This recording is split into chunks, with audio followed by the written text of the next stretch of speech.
Hello mister, ಸ್ವಲ್ಪ ದಾರಿ ಬಿಟ್ಟು ನಿಂತ್ಕೊಳ್ಳಿ. ಮಧ್ಯ ರಸ್ತೆಯಲ್ಲಿ ಹೀಗೆ ನಿಂತ್ರೆ ಓಡಾಡೋರಿಗೆ ತೊಂದರೆ ಆಗೋದಿಲ್ವೇ? ತೊಂದರೆ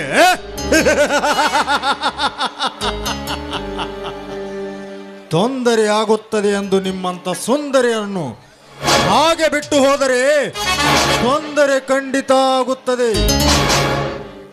ವಾಹ್, ಈ ಬೇಲೂರು ಶಿಲಾಬಾಲಕಿ ಅಂತಿರುವ ಈ ಸುಂದರ ಬಾಲಿ ಇಷ್ಟು ದಿನ ಎಲ್ಲಿದ್ದಳು? ನೋಡಿ, ನಾನಿಲ್ಲಿ ಪಕ್ಕದೂರಿನವಳು. ನನ್ನ ಫ್ರೆಂಡ್ ನೋಡೋದಕ್ಕೆ ಅಂತ ಇಲ್ಲಿಗೆ ಬಂದಿದ್ದೇನೆ. ದಯವಿಟ್ಟು ದಾರಿ ಬಿಡಿ. ಫ್ರೆಂಡ್ ಅಂದ್ರೆ ಬಾಯ್ ಫ್ರೆಂಡಾ ಇಲ್ಲ ಗರ್ಲ್ ಫ್ರೆಂಡಾ? Mister, mind your language. ಒಂಟೆ ಹೆಣ್ಣು ಸಿಕ್ಕಿದೆ ಎಂದು ಹೀಗೆ ಸೊಕ್ಕಿನಿಂದ ಮಾತನಾಡೋದು ಸರಿಯಲ್ಲ. ಸುಮ್ಮನೆ ದಾರಿ ಬಿಡಿ. ಸೊಕ್ಕಿನ ಹೆಣ್ಣೆ, ಈ ಬಲರಾಮ್ ಸೊಕ್ಕಿನ ಶಿಖರವನ್ನೇರಿ ಈ ನನ್ನ ಕಾಮದ ಕಣ್ಣನ್ನು ಒಂದು ಸಾರಿ ಕಣ್ಣು ಬಿಟ್ಟು ನೋಡಿದರೆ ಸಾಕು, ಮಣ್ಣು ಮುಕ್ಕಿ ಸಾಯುವೆ ಈ ಅರಣ್ಯದಲ್ಲಿ. ಸುಮ್ಮನೆ ಗುಲಾಬಿ ಅಂತಿರುವ ಈ ನಿನ್ನ ದೇಹವನ್ನು ನನಗೆ ಅರ್ಪಿಸಿ ಇಲ್ಲಿಂದ ಹೊರಟು ಹೋದರೆ ಸರಿ, ಇಲ್ಲದಿದ್ದರೆ ಇದ್ದ ಒಂದು ಪ್ರಾಣವನ್ನು ಕಳೆದುಕೊಳ್ಳಬೇಕಾಗುತ್ತದೆ. ಜೋಕೆ ಮುಚ್ಚೋ ಬಾಯಿ ಸ್ಕೌಂಡ್ರಲ್. ನೀ ಕರೆದಾಗಲೆಲ್ಲ ಬಂದು ನಿನ್ನ ಜೊತೆ ಸರಗ ಹಾಸ್ಲಿಕ್ಕೆ ನಾನೇನು ನೀನು ಇಟ್ಟುಕೊಂಡ ಸೂಳೆ ಅಲ್ಲ. ಗುಲಾಬಿ ಎಂದು ನನ್ನ ಮುಟ್ಟಲು ಬಂದ್ರೆ ಅದರ ಸುತ್ತಲೂ ಮುಳ್ಳಿರುತ್ತೆ ಎಂಬುದನ್ನ ಮಾತ್ರ ಮರಿಬೇಡ. ಗುಲಾಬಿಯ ಸುತ್ತಲೂ ಮುಳ್ಳು ಇದೆ ಎಂದು ಗೊತ್ತಿದ್ದರು ಆ ಹೂವನ್ನು ಮುಡಿಯದೆ ಹಾಗೆ ಹೋಗುವ ಹೆಣ್ಣುಗಳು ಈ ಪ್ರಪಂಚದಲ್ಲಿ ಯಾರು ಇಲ್ಲ. ಹಾಗಂತ ನಿನ್ನನ್ನು ಹಾಗೆ ಬಿಟ್ಟು ಹೋಗಲಿಕ್ಕೆ ನಾನೇನೋ ಶ್ರೀರಾಮಚಂದ್ರನೂ ಅಲ್ಲ.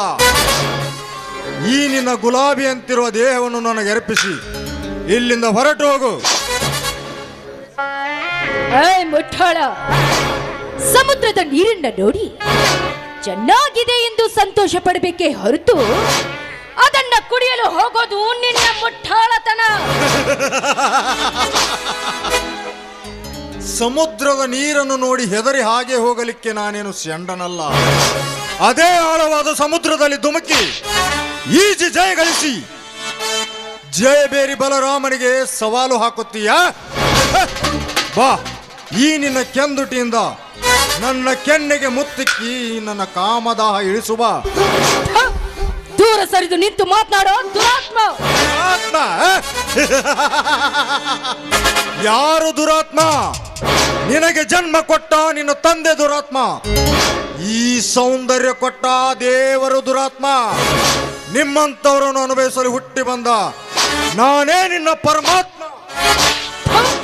ನಾಯಿ, ಒಂಟೆ ಹೆಣ್ಣಿನ ಮೇಲೆ ದೌರ್ಜನ್ಯ ಮಾಡೋ ನೀನ್ ಯಾವ ಪರಮಾತ್ಮನೋ ಪಾಪಿ? ದೇವರ ನಾಮ ಸ್ಮರಣೆಯಲ್ಲಿ ಕೆಟ್ಟ ಕೆಲಸ ಮಾಡೋ ನಿನ್ನಂತ ಕೆಟ್ಟ ವಿಷ ಸರ್ಪಗಳನ್ನ ಶಿಕ್ಷಿಸಲು ಆ ದೇವರು ಬಂದೇ ಬರ್ತಾನೆ. ದೇವರು ಆ ನಿನ್ನ ದೇವರು ಇದ್ದಿದ್ದೇ ಆದರೆ ನನ್ನನ್ನು ಶಿಕ್ಷಿಸಲಿ. ನನ್ನನ್ನು ಶಿಕ್ಷಿಸುವ ಮೊದಲು ಆ ದೇವರ ಹೆಸರ ಮೇಲೆ ಮಠ ಮಂದಿರಗಳನ್ನು ಕಟ್ಟಿಸಿ ಅದೇ ಜಾಗದಲ್ಲಿ ಶಾಲಾ ಕಾಲೇಜುಗಳನ್ನು ನಿರ್ಮಿಸಿ ಕಾಲೇಜಿಗೆ ಬರೋ ಹುಡುಗಿಯರನ್ನು ತಮ್ಮ ಪರ್ಸನಲ್ ರೂಮಿಗೆ ಕರೆಸಿಕೊಂಡು ಮೋಜು ಮಾಡುತ್ತಿರುವ ಕೆಟ್ಟ ಸ್ವಾಮಿಗಳಿಗೆ ಶಿಕ್ಷಿಸಲು ಹೇಳುವ ನಿನ್ನ ಸ್ವಾಮಿಗೆ ಅದೇ ಹುಡುಗಿಯರನ್ನು ತಮ್ಮ ಕಾರಿನಲ್ಲಿ ಕೂರಿಸಿ ಊರು ಸುತ್ತಿ ಎಂಜಾಯ್ ಮಾಡಿ ಭಕ್ತರ ಕೊಟ್ಟ ಕಾಣಿಕೆಯನ್ನು ತಮ್ಮ ಕಾಮ ದಾಹ ತೀರಿಸಿದ ಹುಡುಗಿಯರಿಗೆ ಈತಿಯ ಕಾಣಿಕೆಯನ್ನಾಗಿ ಕೊಡ್ತಾರಲ್ಲ, ಮೊದಲು ಅಂತವರನ್ನು ಶಿಕ್ಷಿಸಲು ಹೇಳುವ ನಿನ್ನ ದೇವರಿಗೆ. ಆ ನಿನ್ನ ದೇವರು ಇದ್ದಿದ್ದೇ ಆದರೆ ನಿನ್ನನ್ನು ಕಾಪಾಡಬೇಕು. ಕರೆ ಆ ನಿನ್ನ ದೇವರನ್ನು. ಬೇಡ, ದಯವಿಟ್ಟು ನನ್ನ ನೀರು ಮಾಡಬೇಡ. ಎಷ್ಟು ದಿವಸ ಕಾಪಾಡಿಕೊಂಡು ಬಂದದನ್ನ ಶೀಲವನ್ನ ಹಾಳು ಮಾಡಬೇಡ. ಬಿಟ್ಬಿಡು ನನ್ನನ್ನ.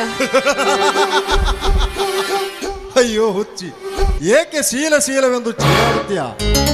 ಈ ಭೂಮಿಯ ಮೇಲೆ ಎಲ್ಲ ಜೀವಿಗಳು ಹುಟ್ಟಿದ್ದೆವು ಕೆಟ್ಟ ಹೋಗಲಿಕ್ಕೆ.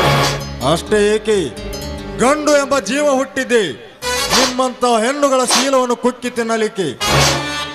ನೀ ಹೇಳಿದ ಹಾಗೆ ಈ ಭೂಮಿ ಮೇಲೆ ಯಾವ ಹೆಣ್ಣು ತನ್ನ ಶೀಲವನ್ನು ಕಳೆದುಕೊಳ್ಳುತ್ತಿದ್ದರೆ ನಾನು ನೀನು ಈ ಭೂಮಿ ಮೇಲೆ ಹುಟ್ಟುತ್ತಲೇ ಇರಲಿಲ್ಲ. ಹಾಗಂತ ಎಲ್ಲ ಹೆಣ್ಣುಗಳು ಕಂಡವರಿಗೆ ನಮ್ಮ ಶೀಲವನ್ನ ಹಂಚುತ್ತೇವೆ ಅಂತ ತಿಳಿದಿರುವೀಯ? ಈ ನಮ್ಮ ನಾಡಿನಲ್ಲಿನ ಎಲ್ಲ ಹೆಣ್ಣುಗಳು ಮದುವೆಯಾದ ತಮ್ಮ ತಮ್ಮ ಪತಿದೇವರಿಗೆ ಮಾತ್ರ ಮೀಸಲು ಅನ್ನೋದನ್ನ ಮರಿಬೇಡ.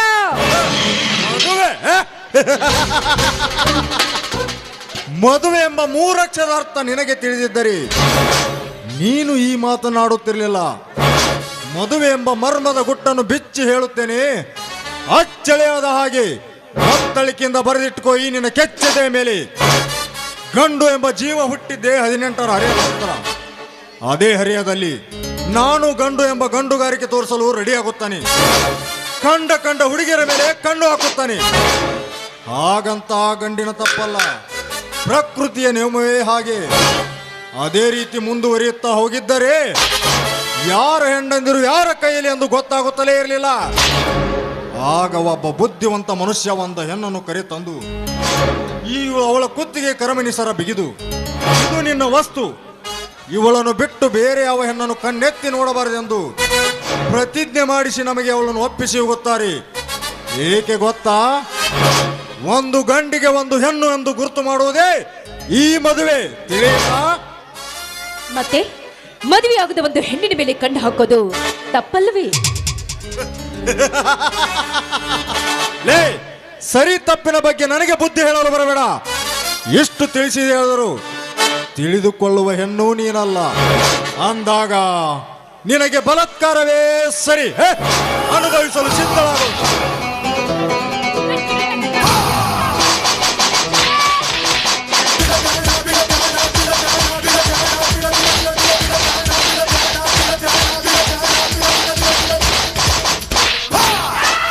ಲೇ ಪಿತ್ತ ನೆತ್ತಿಗೆ ಏರಿದ ಹುಚ್ಚ ನಾಯಿ ನನ್ನ ಮಗನೇ, ಕೈ ಬಿಡೋ ಈ ಅಬಲೆಯನ್ನು. ಲೇ, ನನ್ನ ಕಾರ್ಯಕ್ಕೆ ಅಡ್ಡೈಸಿ ಬಂದವನು ನೀನೇ ಅವನಲ್ಲಿ ಲುಚ್ಚ. ಲೇ ಮರಿ, ನಮ್ಮ ಹೆಣ್ಣು ಮಕ್ಕಳು ಹಣೆಗೆ ಹಚ್ಕೋ ಕುಂಕುಮ ಬಂಡಾರನ ನಮ್ಮ ಬಾಹುಟವನ್ನಾಗಿ ಹಿಡ್ಕೊಂಡವ್ರು ನಾವು. ಬಾಹುಟ ಮುಟ್ಟಿದ್ರೆ ಬಿಡಲ್ಲ, ಇನ್ನು ಹೆಣ್ಣು ಮಕ್ಕಳು ಮುಟ್ಟಿದ್ರೆ ಬಿಡ್ತೀವ? ಲೇ, ನಮ್ಮ ಭಾರತದ ನಾರಿಯರ ಮಾನ ಪ್ರಾಣ ಹೋಗುವಾಗ ನಿನ್ನಂತ ಕಾಮುಕರಿಂದ ಪಾರು ಮಾಡಲು ಬಂದಿರುವ ಯಾಮ ಧರ್ಮಕ್ಕನಲೇ ಈ ಮೈಲಾರಿ. ಲೇ, ಈ ಬಲರಾಮನ ಸಾಹಸಕ್ಕೆ ಕೈ ಹಾಕಿದರೆ ನಿನ್ನ ಪ್ರಾಣ ಪಕ್ಷಿ ಹಾರಿ ಹೋಗೋದು ಮೇಲೆ. ಈ ನಿನ್ನಂತ ಸಾವಿರಾರು ಕುನ್ನಿಗಳ ರುಂಡವನ್ನು ಚೆಂಡಾಡಿ ಕಾನೂನಿನ ಕಣ್ಣಿಗೆ ಮಣ್ಣೆರಚಿ ಕಣ್ಣಲ್ಲಿ ಕಾಮಿನೀರನ್ನು ಕರೆದು ಈ ನನ್ನ ಕಾಮದಾಹ ತೀರಿಸುವ ಈ ಚಾಣಾಕ್ಷನಿಗೆ ಸವಾಲು ಹಾಕುತ್ತೀಯ? ನಿನಗೆ ಈ ಭೂಮಿಯ ಮೇಲೆ ಬದುಕಬೇಕನ್ನೋ ಆಸೆ ಇದ್ದರೆ ಇವಳನ್ನು ನನಗೆ ಒಪ್ಪಿಸಿ ಹೊರಟು ಹೋಗಲಿಂದ. ಲೇ ಬಲರಾಮ, ಭೂಮಿಯಾಗ ಬೆಳೆ ಐತಿ, ಬಂದೂಕ್ನ್ಯಾಗ ಬುಲೆಟ್ ಐತಿ, ನನ್ನ ಮೈಯಾಗ ಪಗರ್ ಐತಿ. ಚಕ್ ಮಾಡಕ್ ಹೋಗ್ಬೇಡ, ಸೇಕ್ ಆಗ್ಬಿಡ್ತೀಯ. ಏ ಬಂಡ ಬಲರಾಮ, ಈ ನಿನ್ನ ಬಲಕ್ಕೆ ಹೆದರಿ ಈ ಕನ್ಯೆಯನ್ನು ನಿನಗೆ ಒಪ್ಪಿಸಿ ಹೋಗಲಿಕ್ಕೆ ನಾನೇನು ಷಂಡನಲ್ಲ. ಇಂಥ ಬಡ ಹೆಣ್ಣಿನ ಮೇಲೆ ದೌರ್ಜನ್ಯ ಮಾಡುವುದನ್ನು ಕಣ್ಣಾರೆ ಕಂಡರೆ ಇದೇ ನನ್ನ ಕ್ವಾಡ್ಲಿಯಿಂದ ನಿನ್ನ ಪ್ರಾಣ ಪಕ್ಷಿ ನೆಲಕುಳಿದಂತೂ ಖಂಡಿತ. ಪ್ರಾಣ ಈ ರೌಡಿ ಸಾಮ್ರಾಜ್ಯದಲ್ಲಿ ರಾಜನಾಗಿ ಮೆರೆದು ನಿನ್ನಂತ ನೂರಾರು ರುಂಡಗಳನ್ನು ಚೆಂಡಾಡಿ ಕಾನೂನಿನ ಕಣ್ಣಿಗೆ ಮಣ್ಣೆರಚಿ ನಿನ್ನಂತ 100 ಜನರಿಗೆ ಸುಣ್ಣದ ನೀರನ್ನು ಹಾಲೆಂದು ಕುಡಿಸಿ ಕಣ್ಣಲ್ಲಿ ಕಾಮಿನೀರನ್ನು ಕರೆದು ನನ್ನ ಕಾಮದಾಹ ತೀರಿಸುವ ಈ ಚಾಣಾಕ್ಷನಿಗೆ ಸಾವಿನ ಮೇಲೆ ಅಂಜಿಕೆ? ಇಲ್ಲೇ ಮರಿ, ಅಂಜಿಕೆ ಅಷ್ಟೇ ಹಾಕಲಿ, ನಿನ್ನಂತ ತಾಯಿಗಂಡನ ರುಂಡವನ್ನು ಕೊಚ್ಚಿ ಹಾಕುವ ಧೈರ್ಯ ನನ್ನಲ್ಲಿದೆ.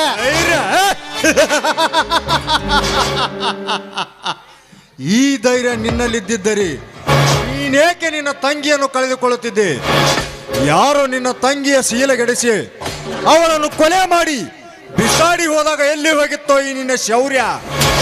ಏ ಬಂಡ ಬಲರಾಮ, ನಾನು ಯಾವುದನ್ನು ಮರೆಯಬೇಕೆಂದು ತಿಳಿದಿದ್ದೇನೋ ಈಗ ಅದೇ ವಿಷಯವನ್ನು ಕೆಣಕಿ ಮತ್ತಷ್ಟು ರೊಚ್ಚಿಗೆ ಬಿಸಿಬಿಟ್ಟೆ. ಆ ಮಗನೇ, ಆ ನನ್ನ ತಂಗಿಯ ಶೀಲವನ್ನು ತಿಂದು ಶವ ಮಾಡಿದ ವ್ಯಕ್ತಿ ಯಾವನೆಂದು ಗೊತ್ತಾದರೆ ಆ ನನ್ನ ಮಗನನ್ನು ನನ್ನ ತಂಗಿಯ ಗೋರಿಯ ಪಕ್ಕದಲ್ಲಿಯೇ ಜೀವಂತ ದಫನ್ ಮಾಡಿಬಿಡುತ್ತೇನೆ.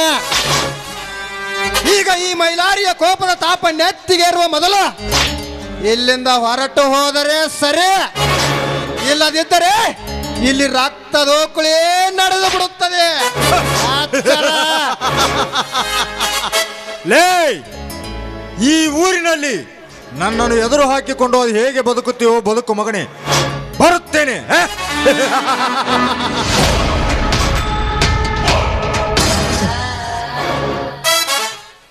ಹೋಗೋ ಬಚ್ಚ ನನ್ನ ಮಗನೇ ಹೋಗೋ. ಬದುಕುವ ದಾರಿ ನನಗೆ ಹೇಗೆಂದು ಚೆನ್ನಾಗಿ ಗೊತ್ತಿದೆ. ಹಾ, ಅದಿರ್ಲಿ. ಅಂದಾಗೆ ನೀವ್ಯಾಕೆ ಒಬ್ಬಂಟಿಯಾಗಿ ಕಾಡ್ನತ್ತ ಬಂದಿದ್ದೀರಿ? ಇಂಥ ಕೆಟ್ಟ ಪ್ರಾಣಿಗಳು ನಿಮ್ಮಂತ ಬಡ ಹೆಣ್ಣಿಗಾಗಿ ಕಾಯುತ್ತಿರುತ್ತವೆಂದು ನಿಮಗೆ ಗೊತ್ತಿಲ್ಲವೇ? ನೋಡಿ, ನಾಡು ಬಾಡಾತೆ ಹುಟ್ಟುತ್ತಲಿಗೆ ನನ್ನ ತಾಯಿಯನ್ನು ಕಳೆದುಕೊಂಡ ಪಾಪಿ ನಾಡು. ಇಲ್ಲಿಯವರೆಗೂ ನನ್ನ ಲಾಲನೆ ಪಾಲನೆ ಮಾಡಿ ನನ್ನನ್ನು ವಿದ್ಯಾವಂತೆಯನ್ನಾಗಿ ಮಾಡಿದ ನನ್ನ ತಂದೆ ಕೂಡ ಸತ್ತು ಹೋದ್ರು. ಆದರೆ ಈ ನನ್ನ ಗೋಳಿನ ಕಥೆಯನ್ನು ನೋಡಿದ ನನ್ನ ಗೆಳತಿ ಇದೇ ಊರಿನವಳು. ಅದಕ್ಕೋಸ್ಕರ ಅವಳೇ ನನ್ನನ್ನು ಕರೆದುಕೊಂಡು ಬಂದಿದ್ದಾಳೆ. ಹೋಗಲಿ ಬಿಡಿ, ಅದಕ್ಕೆ ಭಯ ಪಟ್ಕೋತೀಯ? ತೃಪ್ತಿ ಆಗೋಷ್ಟು ತಾಯಿ ಎದೆ ಹಾಲು ಕುಡಿದ ಮಕ್ಕಳು ಬದುಕಿನಲ್ಲಿ ಯಾವತ್ತಿಗೂ ತಿನ್ನುವುದಿಲ್ಲವಂತೆ. ಅಂಥ ಮಕ್ಕಳು ಈ ಭೂಮಿಯ ಮೇಲೆ ತುಂಬಾ ಜನ ಇದ್ದಾರೆ. ಅದರಲ್ಲಿ ನೀವು ಒಬ್ರು. ನೋಡಿ, ಒಂದು ಹೆಣ್ಣಿಗೆ ತನ್ನ ಶೀಲವೇ ಐಶ್ವರ್ಯವಂತೆ. ಆದರೆ ಆ ಐಶ್ವರ್ಯವನ್ನು ಕಳೆದುಕೊಂಡ್ರೆ ಆ ಹೆಣ್ಣಿಗೆ ಬೆಲೆಯೇ ಇಲ್ಲದಂತಾಗುತ್ತದೆ. ಈಗ ಅಂತ ಐಶ್ವರ್ಯವನ್ನು ಕಾಪಾಡಿದ ಮಹಾನುಭಾವರು ನೀವು. ನಿಮಗೆ ಯಾವ ರೀತಿ ಕೃತಜ್ಞತೆ ಹೇಳಬೇಕೆನ್ನೋದೇ ನನಗೆ ತಿಳಿಯದಂತಾಗಿದೆ. ಛೇ, ಅದರಲ್ಲೇನು ಬಂತ್ರಿ? ನಾನು ಒಬ್ಬ ವೀರ ಕನ್ನಡಿಗನಾಗಿ ಕಷ್ಟದಲ್ಲಿರುವ ಒಬ್ಬ ಮಹಿಳೆಗೆ ಸಹಾಯ ಮಾಡೋದು ಅದರಲ್ಲೇನು ಕೃತಜ್ಞತೆ ಬಂತು? ಹಾ, ನಿಮ್ಮಲ್ಲಿದ್ದೆ ಈ ಗುಣನೇ ನನಗೆ ತುಂಬ ಹಿಡಿಸ್ತು. ನೋಡಿ, ನಾನೊಂದು ಮಾತು ಕೇಳಬಹುದಾ? ಅಯ್ಯೋ ಕೇಳಿ, ಅದಕ್ಕೇನಂತೆ ಧಾರವಾಡ ಕೇಳಿ. ನನ್ನ ಮಾನವನ್ನು ಕಾಪಾಡಿದ ನಿಮ್ಮ ಜೊತೆಗೆ ನನ್ನ ಜೀವನ ಕಳಿಬೇಕು ಅಂತ ಮಾಡಿದ್ದೀನಿ. ನೀವು ನನ್ನ ಮದುವೆ ಆಗ್ತೀರಾ? ಮದುವೆ? ನೋಡಿ, ಬೀದಿಯಲ್ಲಿ ಬಿದ್ದವರೇ ನನ್ನ ಬಂಧು ಬಳಗ, ಅನಾಥ ಮಕ್ಕಳೇ ನನ್ನ ಸಹೋದರರು, ಅನ್ಯಾಯದಿಂದ ಒಳಗಾದವರೇ ನನ್ನ ಸ್ನೇಹಿತರು, ಅತ್ಯಾಚಾರಕ್ಕೆ ಒಳಗಾದವರೇ ನನ್ನ ಅಕ್ಕ ತಂಗಿಯಂದು ಬದುಕುತ್ತಿರೋನು. ಇದ್ಯಾಕೋ ನನ್ನ ಮನಸ್ಸು ಒಪ್ತಿಲ್ಲ ರೀ. ಅಯ್ಯೋ, ನಮ್ಮ ಮನಸ್ಸು ಇನ್ನೊಬ್ಬರ ಮುಖ ನೋಡಿ ಕಲಿ ಹಾಕುತ್ತಂತೆ. ಆದರೆ ಇನ್ನೊಬ್ಬರ ಮುಖ ನಮ್ಮ ಮನಸ್ಸನ್ನು ನೋಡಿ ಬಲೆ ಹಾಕ್ತಾ ಇದೆಯಲ್ಲ. ನೋಡಿ, ಅತಿಯಾದ ಆನಂದ ಆತಂಕವನ್ನು ಉಂಟು ಮಾಡಬಾರದು. ಇದು ನನ್ನ ಅನಿಸಿಕೆ. ಆದರೆ ಸ್ವರ್ಗದ ಬಾಗಿಲಿಗೆ ಸರ್ವರಿಗೆ ಸ್ವಾಗತ ಇದ್ದೇ ಇದೆಯಲ್ಲ, ಇದಕ್ಕೇನು ಹೇಳ್ತೀರಾ? ನೋಡಿ, ನಿಮ್ಮಟ್ಟು ಓದಿದವನು ಅಲ್ಲ, ನಿಮಗೆ ಬುದ್ಧಿ ಹೇಳುವಷ್ಟು ದೊಡ್ಡವನು ನಾನಲ್ಲ. ಅಂದಾಗೆ ನಿಮ್ಮ ಹೆಸರು? ನನ್ನ ಹೆಸರು ಗೀತಾ ಅಂತ. ನನ್ನ ಹೆಸರು ಗೊತ್ತು ಬಿಡಿ, ಮೈಲಾರಿ ಅಂತ. ನನಗೆ ಹೇಗೆ ಗೊತ್ತಾಯ್ತು ಅಂತಾರ? ನೀವೇ ಹೇಳಿದ್ರಲ್ಲ, ಭಾರತ ನಾರಿಯರ ಮಾಡ ಹೋಗುವಾಗ ಅದನ್ನ ಕಾಪಾಡಲಿಕ್ಕೆ ಬಂದಿರೋ ಮೈಲಾರಿ ಅಂತ. ನೋಡಿ, ನಿಮಗೆ ನನ್ನ ಮೇಲೆ ಮನಸ್ಸಿದ್ರೆ ನನ್ನ ಕೈ ಮೇಲೆ ಕೈ ಹಾಕಿ, ಇಷ್ಟ ಇಲ್ಲ ಅಂದ್ರೆ ಹಾಗೆ ಹೊರಟು ಹೋಗಿ.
ಕಣ್ಣಾಗ ಕಣ್ಣ ಇಲ್ಲ ಕಾಯ್ತೀನಿ ಕೋಣೆ ತನಕ ಎಂದೆಂದಿರು ಕಣ್ಣೀರು ನೀನು ಇಲ್ದ ನಾನು ಅಂತು ಮನದು ಆತಂಕ ನೀನು ಇಲ್ದ ನಾನು ಅಂತ ಮನದು ಆತಂಕ ಯಾವ ಜನ್ಮದ ಪುಣ್ಯದ ಫಲವು ನಂಗನಿ ಸಿಕ್ಕಿ ಹಾಳೆ ಮಾಡಿ ಹೇಳಿಸಿದ ನೀನು ನನ್ನಾಗಿ ಓ ರಾಜಾರಾಣಿ ಹಂಗೋಣ ಕೂಡಿ ಮಾಡೋಣ ಏನೇ ಕಷ್ಟ ಬಂದದ ಒಂದದಿಯಲ್ಲಿ ಇರೋಣ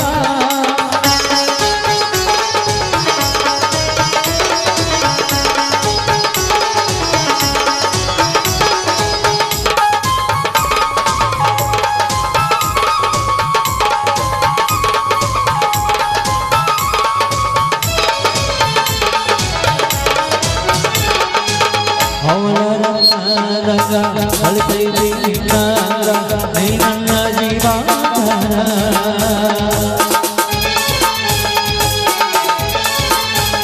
ಓ ಕಾಲದಲ್ಲಿ ಅರಂಗ ಹೊರಳಾದ ನೀ ನನ್ನ ಉಸಿರೊಳಗ ಬೆರೆಸುವುದಿಲ್ಲ ನೀ ನನ್ನ ಉಸಿರೊಳಗ ಬೆರೆಸುವುದಿಲ್ಲ